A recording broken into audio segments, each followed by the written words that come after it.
Welcome to Repot Rezara Podcast. Satu-satunya podcast yang pakai huruf T. Wih.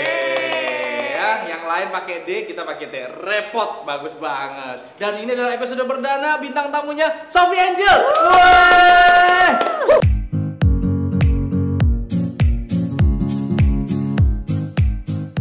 Nah, orang tua keluarga di Cirebon. Iya, keluarga Cirebon. Berarti kamu di sini sendiri gitu ya? Sendiri, aku udah biasa sendiri sih.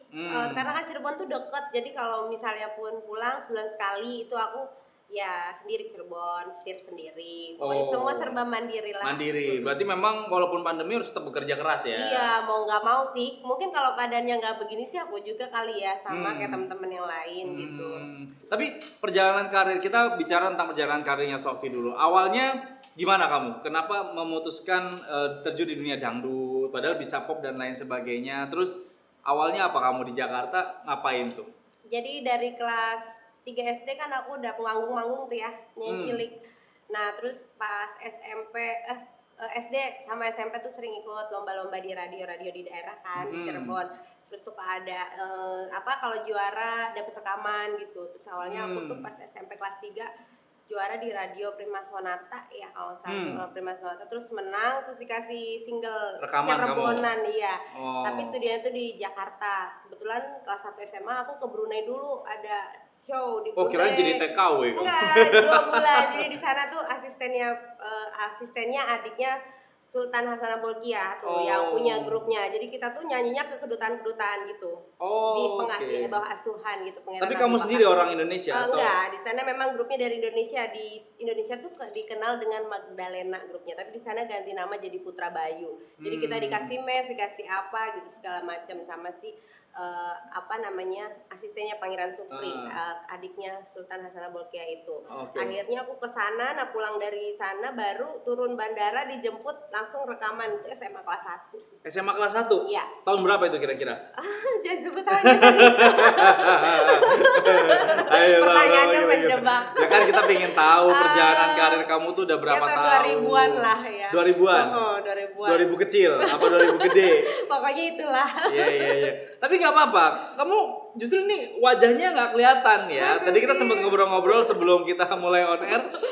Ini ternyata wajahnya itu tidak menggambarkan usianya. Usianya jauh sekali ya. Amin. Cari di Google aja lah. Kalau kalian Google Sophie Angel nanti keluar tuh profilnya ya, tahun berapa kelahirannya ya. Iya, susah kalau udah masuk Wikipedia ya. Jadi kita sombong. Anda sombong. Masuk Wikipedia Anda sombong. Satu-satunya artis yang sombong. Tapi kan Wikipedia bisa diedit sendiri. Bisa ya? Iya. Aku edit deh kalau gitu. Aku juga bisa bikin di Wikipedia. Tapi ini menarik nih. Ini berarti perjalanan karir kamu total dari mulai kamu pertama kali masuk ke industri sampai sekarang udah berapa tahun kira-kira? Aku sempat vakum 6 tahun. Karena apa? Ada deh, mau tahu aja apa mau tahu banget? Mau tahu banget lah, ini konten nih. Karena berita ini belum pernah ada dimanapun, ya kan? Jadi intinya sih aku lagi kuliah kan waktu itu. Kuliah. Selesai kuliah dulu deh, terus maunya mama aku tuh kuliah itu tapi di Indonesia kan kuliah kamu? Di Ziggy lah, Indonesia lah. Ya kali kan, kamu kuliah di Brunei. Karena sombong ya, nanya gitu. Di Indonesia kamu kuliah? Cuma 2 bulan kuliah di Indonesia, dan itu maunya ibu aku, orang tua aku tuh kerjaan tuh yang sesuai dengan bidangnya kuliahnya. Kuliah kamu apa emang? Sastra Inggris. Sama dong kita. Sama dong. Sastra Inggris lu. We speak English apa nih? Wadah. Sastra Inggris. Di mana? Di Dharma Persada, Pondok Kelapa. Oh, Pondok Kelapa. Oke. Itu berarti kamu selama kuliah sama sekali nggak nyanyi manggung gitu nggak? Aku curi-curi karaokean. Sama teman-teman kuliah kan, karaokean gitu. Tapi nggak yang di kafe terus dibayar gitu nggak? Enggak, di kafe enggak, di panggung enggak, pokoknya semua enggak. Stop all. Tapi tetap nyanyi tetap nyanyi. Oke, di rumah aja kadang-kadang waktu itu kos ya, masih kos. Karaokean gitu sendiri. Berarti memang nyanyi udah jadi bagian dari hidup kamu ya? Dari awal kamu ini ya? Berarti betul. udah total berapa tahun tuh ya? 10 tahun lebih berarti mungkin ya, dari mulai kamu dikurangi vakum ya. Kurangi vakum ya. Wow. Berarti perjalanannya sangat panjang sekali. Nah, kalau misalkan gini, penyanyi dangdut ya, mau nggak mau nih, kalau misalkan kalian semua yang nonton juga tahu, image-nya itu biasanya kalau penyanyi dangdut itu bukan cuma dibayar untuk jasa nyanyi di panggungnya. Ya nggak sih? Image-nya kan gitu ya. Biduan dangdut nih sekalian nih dibayar untuk misalkan nemenin makan, nemenin ngobrol gitu misalkan. Kamu juga pernah nggak ditawarin kayak gitu?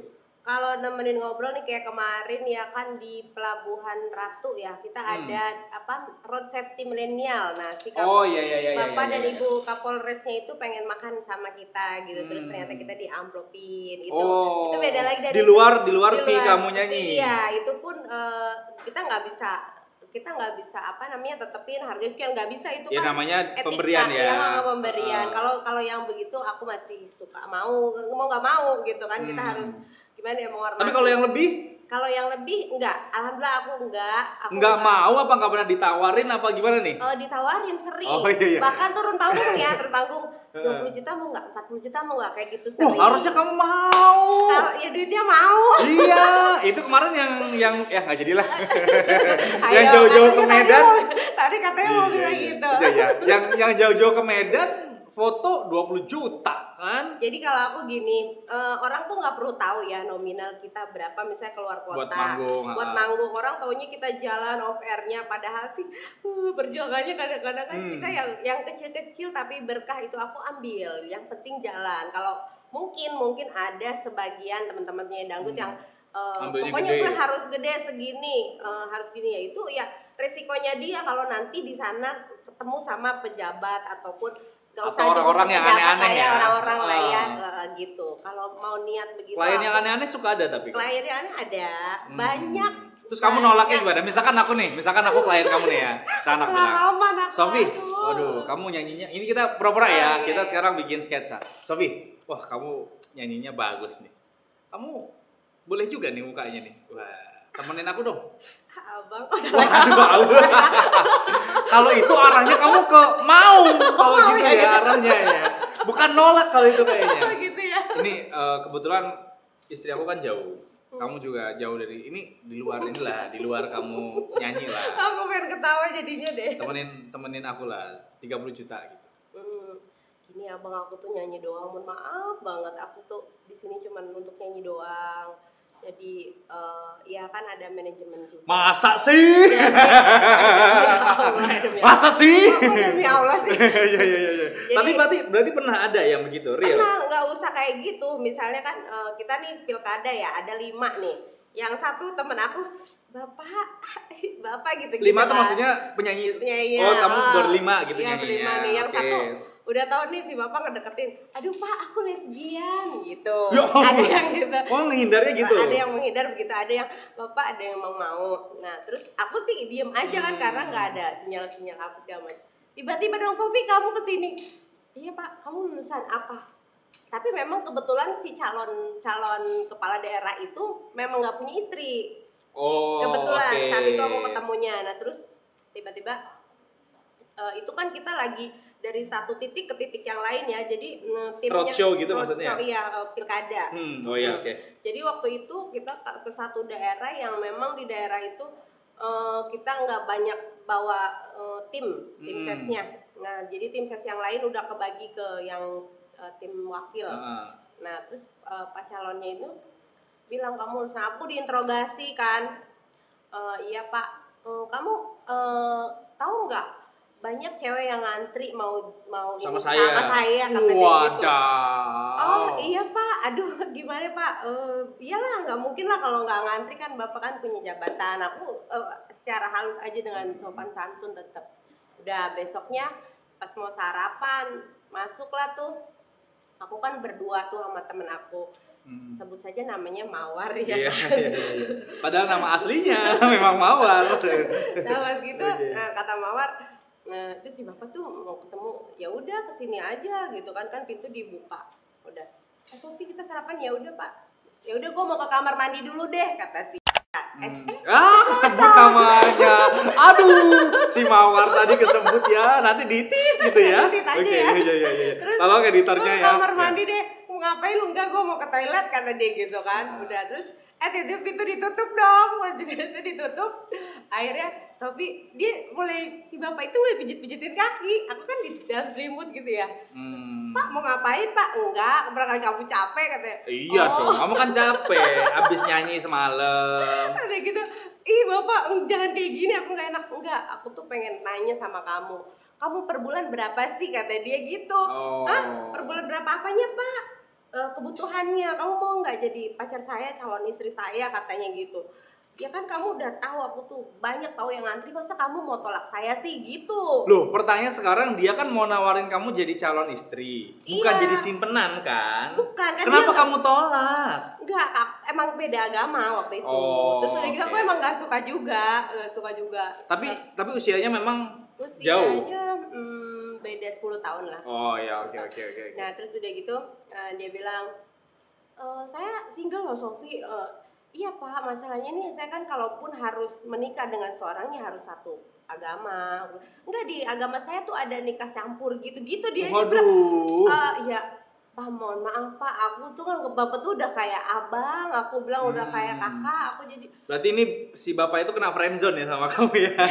Di friendzone sama Sofi ya ya? udah. Terus dia udah mulai tuh mau gitu deh. Iya, sudah Terus mengarah-arah. akhirnya aku teriak, Mawar, aku bilang gitu, keluar lo dari kamar mandi, aku bilang. Oh, Terus, berarti jangan-jangan si Mawar ini udah kerja sama kali ya? ya aku juga curiga gitu, tapi kan kita nggak boleh suzon. Oh iya, nggak boleh sujud, cuma berpikiran ke sana ada lah. Iya, gitu ya. akhirnya udah Pak, ini Sofinya nggak mau, udah katanya jangan dipaksa.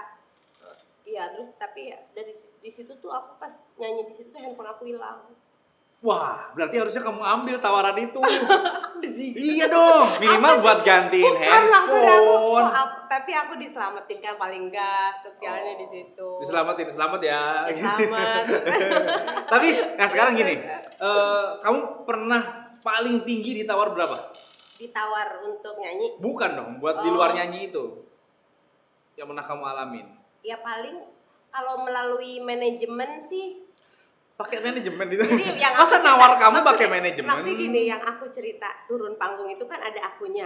Terus dia ngomong sama manajemen aku. Oh, nawar langsung gitu. buat Nawar. nemenin. Nah, terus aku bilang jelasin deh ke bapak itu atau Itu yang 20 juta tadi. yang 40. 40. Yang 40. Aku udah dibilangin gitu sama aku. Terus akhirnya si maaf ya, ini Enggak Sofi mau. mah enggak kayak gitu. Tapi kamu punya teman yang mau? Ada? Punya, aku ada. tahu. Kenal ya? Wow, luar biasa. Tapi itu oknum ya. Oknum. Tidak semua orang-orang di entertain atau penyanyi dangdut itu ya bisa gitu kan. Iya. Contohnya Sofi ini. Mungkin Nggak. belum nemu harga yang pas kali ya, Sofi ya. Janganlah kayak gitu. Nggak ya, Gini, nggak ya, aku nggak ya. sering nasehatin teman-teman juga ya. Aku bilang gini, oke lah namanya di kota besar ya, mungkin hal-hal kayak gitu kan. Banyak. Tapi lu nggak malu apa nantinya misalnya, si ini mah kamar mandi deh. Kedengeran gitu ya. Kedengeran, si ini mah segini loh harganya gitu. Itu kan kasarnya ya harga diri kita yang dijual ya. Sorry to say, makanya alhamdulillah mama aku tuh menanamkan bukan aku sok-sok gimana enggak ya. Bukan munaro bukan munafik ya. Jadi aku tuh ditanamin sama mama, sekolah dulu itu sekolah nomor 1 gitu, nomor 2 sholat, bener nggak? Nomor 1 syahadat ya. Harusnya satu agama dulu Iya. sih ya. Jadi ya. maksudnya Pendidikan agama, baru pendidikan agama juga. iya. Mamaku mendidik agama dan dulu waktu kecil sekolah dulu, walaupun hobi nyanyi sekolah nggak boleh putus. Nah karena apa? Jadi kalau kita kepepet misalnya nih ya, Misalkan gak di entertain gitu. jadi mamaku tuh maunya ya itu kerja yang gimana sih, yang nggak musiman. Tapi sastra Inggris tuh kita kan sesama sastra Inggris ya. Sastra Inggris tuh nggak punya kerjaan yang sesuai dengan bidangnya tahu. Tapi dia bisa improve. Iya, ngerti. improvisasi, Cuma ya. maksudnya gini, kalau misalnya kamu kuliah kedokteran, jadi Iya. dokter, Iya. kuliah hukum, jadi pengacara. Sastra Inggris tuh kuliah yang Kata kerjanya siapa? apa coba? Aku kan waktu vakum nyanyi aku kan ngajar bahasa Inggris. Oh iya, jadi guru Jadi bahasa guru Inggris. bahasa Inggris. Jadi Oh. ilmu kita juga bisa ditransfer ke murid-murid kita kan gitu. Berarti kalau kamu misalkan nggak nyanyi jadi guru dong. Iya kan kemarin, aku tuh udah sempet jadi guru. Aku udah di bimbel aku udah. Terus di Global Prestasi School, sekolahnya Sian Idol udah. Aku 1 semester doang itu aku mengundurkan diri karena berasanya sakit hati ya. Kita kan entertainer tuh kan bangun pagi jam 5 bangun nggak pagi, sementara ibu guru harus jam 5, jam 6 macet-macetan, jam 7 kurang 15 harus morning briefing dulu sama kepala sekolah, bla bla bla segala macam. Udah nyiapin materi apa segala macam. Kamu nggak kuat sama rutinitasnya maksudnya ya? Iya, aku mungkin ya maklum lah ya Iya, namanya. bukan spesifik sebagai pengajar ya. Iya. Makanya kita tuh sangat menghargai sekali para tenaga pengajar, Iya, guru-guru, betul, apalagi betul. lagi sekolah-sekolah lagi pada online begini. Iya. Ibu-ibu pada berasa kayak jadi ibu guru, baru ngerasain kan susahnya jadi ibu guru terus tuh. bisanya juga kan kayak cuma nyalahin doang gitu ibu.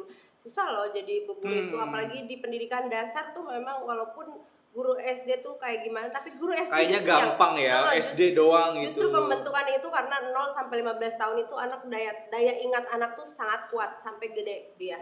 Gitu. Okay. Jadi nah itulah beban yang aku rasain karena ada satu cerita tuh ya. Tentang apa tuh? Tentang. Jadi aku pas lagi ngajar sekolah. Oh ya, oke. Kan aku di kampus juga pernah ya 2 tahun di Institut Musik Indonesia itu. Oke. Tapi kalau yang di sekolah itu aku malamnya tuh aku ada showtime di satu kafe dan itu kafe dangdut gitu kan. Naik jam 12, turun jam 1, notabene dia memang ada minuman beralkoholnya. Nah, jadi waktu itu kafenya tuh ada di depan sekolahan. Waduh, keren banget itu kafe. Dan spanduknya itu ya karena kan dia muka kamu. Spanduknya tuh muka aku. Wadah. Coba bayangin gimana aja kalau jadi Itu apa? Kampus ya? Itu SMA. Oh, SMA. Yang kamu ajar anak-anak SMA. Iya, yang itu Global Press School itu. Aduh, guruku, idolaku. Tapi kan jadinya gini, pas aku resign ya kan, aku bilang, anak-anak, ibu udah nggak ngajar lagi di sini ya. So kalau kamu misalnya atau ngerasa gimana mau komunikasi, silakan ke sosmednya ibu ya. Ya bu, ya udah bu, kalau ibu udah nggak ngajar lagi, sekarang manggil nama aja ya, katanya gitu. Kalau kangen kalian nyebrang aja. Maksudnya itu kan cuma satu hari itu. Aku tuh nyanyi di situ satu hari itu. Tiba-tiba ada yang nyeletuk ini, bu, aku waktu itu lihat spanduk ibu di seberang sekolah. Tapi asik dong. Maksudnya gini, kamu berarti guru gaul gitu. Tapi gini, dari TK, PAUD sampai dengan SMA itu ada bukan metode pembelajaran. Jadi dia ada pedagogi namanya. Itu adalah mendidik. Jadi pendidikan kayak di Indonesia itu kan sampai SMA ya. Nah, artinya kalau anak SMA berarti kita harus memberikan contoh yang baik. Dan buat aku tuh nyanyi di yang ada minuman beralkohol itu nggak baik menurut kamu? Menurut aku tuh itu kurang baik buat anak-anak murid aku. Kenapa? Jadi aku ada beban moral. Mungkin kalau anak kampus, anak-anak masih ini ya. Iya, aku nggak ada. Ya. Oh iya, karena mereka sudah melewati masa itu. Akhirnya ya udah itulah dilemanya. Tapi memang yang paling penting tuh karena aku capek.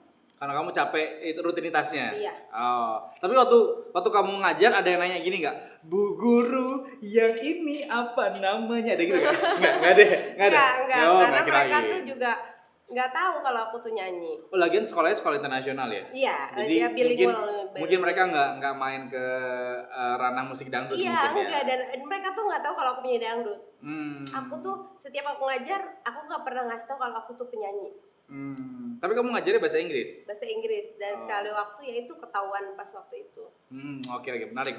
Jadi bukan cuma bermodalkan tampang dan suara, tapi juga ternyata otaknya itu ada. Ya. Kan kebanyakan kan orang mikirnya kalau penyanyi atau entertainer itu bukan cuma penyanyi dangdut ya. Entertainer itu kebanyakan orang-orang yang mungkin secara otak tuh nggak terlalu pinter gitu. Padahal kamu kuliah lulus gitu ya, bisa ngajar juga. 3,32 nggak kumlot, lumayan lah.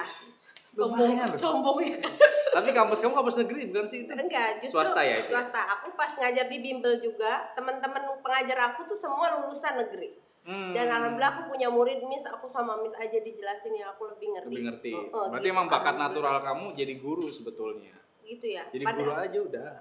Jadi guru. Jadi guru nantilah kalau tua ya. Tapi kembali ke penyanyi dangdut tadi ya. Okay. Kita lagi, aku coba lihat ya. What's on Twitter itu adalah sekarang lagi ada kasus yang menyangkut perempuan. Ini lagi hits banget. Itu kita bahas sedikit aja. Itu lagi ada yang namanya hashtag mana sih? Hashtag kita ada untuk Zara. Jadi kalau kamu tahu kasusnya, itu kan dia kayak posting Insta Stories gitu. Iya. Terus di situ tuh dia kayak sama pacarnya itu ya gitulah ya dipegang-pegang gitu loh. Yang posting dia sendiri ya? Kayaknya sih iya. Oh iya, oke. Nah, menurut kamu tuh apa pergaulan anak zaman sekarang tuh kayak gitu apa enggak sih? Kamu kan anak zaman dulu ya? Sekarang aku bertanya gimana pergaulan? Aku agak dulu sih. Untungnya kan aku tidak melewati masa-masa itu. Coba menurut Reja gimana?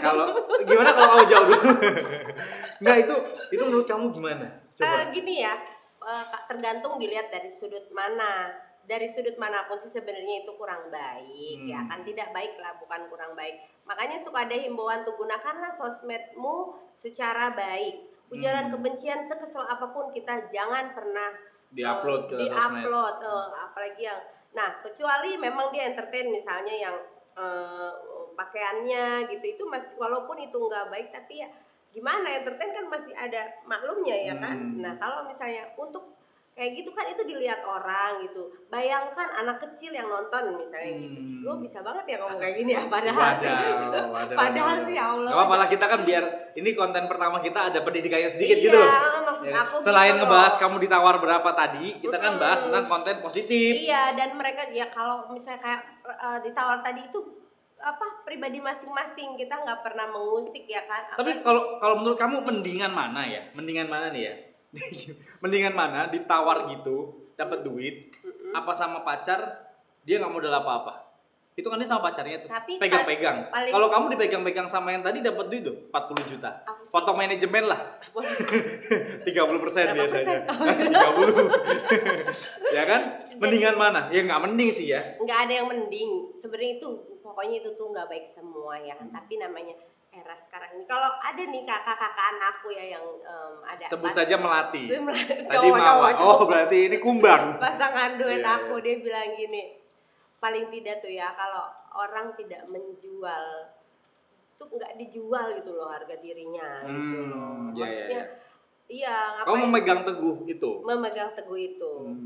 Alhamdulillah gitu, tidak terjerumus ke yang begitu. Masih terlindungi ya kamu ya. Iya, masih terlindungi. Mungkin orang-orang sekitar kita mungkin ada yang mencoba untuk itu. Kayaknya Sophie laku nih misalnya ya kan, dijual seperti ini. Tapi alhamdulillah aku selalu terselamatkan dari yang begitu. Karena kita tidak punya keinginan dan kita minta, berdoa sama Tuhan, ya Allah tolong kalau misalnya aku ada orang mau bahayain aku, mau jahat sama aku, ya dijauhkan dari orang-orang itu. Tapi itu godaan duniawi itu mantep loh. Iya, mantep banget. Maksudnya gini loh, apalagi sekarang pacar settingan itu katanya lagi hits tuh, ya kan, pacar settingan. Jadi banyak banget orang-orang yang dibayar supaya naik namanya. Nah, kamu nggak mau nyoba itu? Kalau itu masih mending. Oh masih mending ya. Masih mending. Orang tahu itu settingan. Iya, tujuannya apa? Jadi semua tuh memang tergantung niat. Tergantung niat. Pacar settingan mah nggak apa-apa kali ya? Pacar settingan nggak apa-apa. Nanti kita mungkin bisa settingan. Bisa, apalagi setelah itu menikmati, siapa tahu. Bukan kita maksudnya pacar settingan. Ya, yang settingan itu kan awalnya settingan, lama-lama menikmati kan gitu ya. Terus nikah beneran siapa tahu? Siapa tahu bener. Nah, selama itu tidak ada yang merasa terganggu. Karena apa? Karena terus terang ya, penonton kita nih Indonesia khususnya. Kayak aku misalnya show kemana, atau siapa deh misalnya show kemana ya kan, nanti nih si fans itu nggak akan inget settingannya apa. Misalnya negatif nih, ini orang Indonesia ya, misalnya negatif yang diinget apa dong? Yang diinget sering masuk TV. Cuman gitu. Jadi mereka tuh, oh iya ini nih sini. Kalau zaman dulu mungkin kayak Ibu Sebangun udah ada tahun berapa ya? Ada pokoknya sinetron yang ibu-ibu antagonis banget gitu. Karakter dia di sinetron. Memang sih ada sebagian orang atau ibu-ibu yang kesel, jadi pas dia lagi nge-mall dilempar pakai apa gitu. Saking keselnya kayak gitu. Tapi kalau yang sekarang ini demamnya itu khususnya ibu-ibu ya, the power of emak-emak itu kalau misalnya udah nonton infotainment atau apa, itu tuh hiburan buat mereka, konsumsi. Jadi penikmatnya, kita pemainnya nih ya, artisnya tuh semangat melakukan itu karena ya memang mereka makan, konsumsi. Memang kadang-kadang konten-konten yang bermutu itu malah nggak kemakan ya. Iya. Tapi yang aneh-aneh gitu ya, settingan gitu malah kemakan. Iya, coba lihat sekarang rating-rating TV. Acaranya acara yang kayak di YouTube gimana? juga nih banyak banget yang settingan-settingan malah laku. Ya kan, yang mendidik-mendidik malah nggak laku. Iya. Giveaway laku. Kita akan lakukan giveaway. Waduh, luar biasa. Ada giveaway. Oh, really? Episode baru pertama udah giveaway. Aduh. Subscriber belum ada. Perasaan juga gue nggak pernah ada di giveaway. Nanti kamu subscribe ini dong. Kamu jangan lupa minta subscribe ya Iya. untuk fans-fans kamu ya. Siap. Nah, ini kita ngobrolnya sebenarnya masih asik banget Sof. Masalah aduh, penyanyi dangdut tuh kan image-nya kayak gitu ya. Tapi ada nggak pesan buat kamu nih? Buat kamu. Ada pesan nggak dari kamu buat para penonton? Kok tahu sih? Ya kan kalau itu Mbak Inul, Bapak. aku tahu ya. Maksud aku pesan buat viewers kita yang di luar sana yang pengen jadi penyanyi dangdut. Sebutkan deh 3 hal deh. Apa yang harus mereka lakukan dan apa yang harus mereka tinggalkan, dijauhi lah supaya image penyanyi dangdut tuh nggak berantakan gitu. Oke. Apa? 2 atau 3 boleh, serah kamu. Gitu ya. Jadi kalau menurut aku berusahalah dulu. Nanti biarkan jalan hidup dan rezeki itu yang akan menentukan gitu. Kalau kita udah berjuang maksimal, itu apapun yang kita hasilkan ya sesuai dengan perjuangan kita, ya kan? Terus kalau misalnya ketemu kendala secara manusiawi, kita nggak kuat atau jatuh gitu, bangun aja lagi. Percayakan bahwa kita punya Tuhan, rezeki, maut dan juga jodoh itu sudah ada di tangan Tuhan. Memang kita wajib mencarinya dan berusaha. Jadi jangan pernah punya hati yang sampai punya hati tuh yang memang kadang-kadang kan kita namanya manusia pasti ada hilafnya, ya kan, ada dosa atau apa. Tapi jangan pernah punya hati yang kalau misalnya kita menemukan satu kejahatan atau kejanggalan, kita jangan lelah untuk menjadi baik. Itu bukan berarti aku baik, tidak. Tapi kita misalnya kita punya salah, kita sadar, oh ini gua belajar nih, aku harus sekarang salah, nanti jangan salah lagi, jadi harus lebih baik. Itu kedua ya. Yang ketiga, jadi jangan pernah hambatan itu menjadi penghalang kita. Kalau ada satu penghambat, jadi kita harus berpikir lagi, ini mah cuman inian doang gitu kan. Kerikil aja. Karena bagaimana cara untuk mengatasi itu? Memang itu sangat sulit ya, karena sebagai kita yang mengalami mungkin lebih sulit daripada kita yang ngomong menasehati. Nah, caranya berprasangka baik terhadap apapun. Karena sifat Tuhan itu dia akan memaafkan siapapun. Kalaupun kita sampai trauma dengan seseorang, lebih baik menjauh, tapi jangan pernah dendam sama orang. Pokoknya kita berusaha untuk jadi orang baik ya. Iya, apapun yang orang lakukan terhadap kita tuh jadi orang baik. Iya. Kamu tadi curhat barusan yang terakhir ya. Iya. Oke lah kalau gitu teman-teman repot semua ya, Rezara Podcast. Thank you for watching episode pertama ini. Jangan lupa untuk subscribe, like, comment, share juga, nyalakan loncengnya ya, supaya nanti kalau kita upload video-video terbaru itu nanti kalian tahu ya kan. Iya, tadi ada tips juga dari Sofi itu buat kalian yang mau terjun dunia entertain. Yang pasti berbuat baiklah pada semua orang. Oke? Semangat terus berusaha. Semangat terus. Oke kalau gitu, thank you sekali lagi, thank you Sofi ya. Iya. Sampai kita ketemu lagi, semoga sukses karirnya ya. Amin, sama-sama, jangan Reza. sampai kamu kalah dengan kondisi kamu. Ya. Banyak yang minta-minta di kiri kanan kamu ya, ingin menarik ke dalam lembah nista. Udah gitu, thank you ya. Sampai ketemu lagi. Tutup dengan lagu kamu dong, satu bait aja. Atau lagu apa deh terserah untuk menutup podcast ini. Silakan. Oke. Betapa ku cinta kamu, Bang Kumis, betapa ku sayang kamu, Bang Kumis, betapa ku kangen kamu, Bang Kumis, betapa ku cinta kamu, oh Bang Kumis. Ahoy! Thank you semuanya, bye-bye.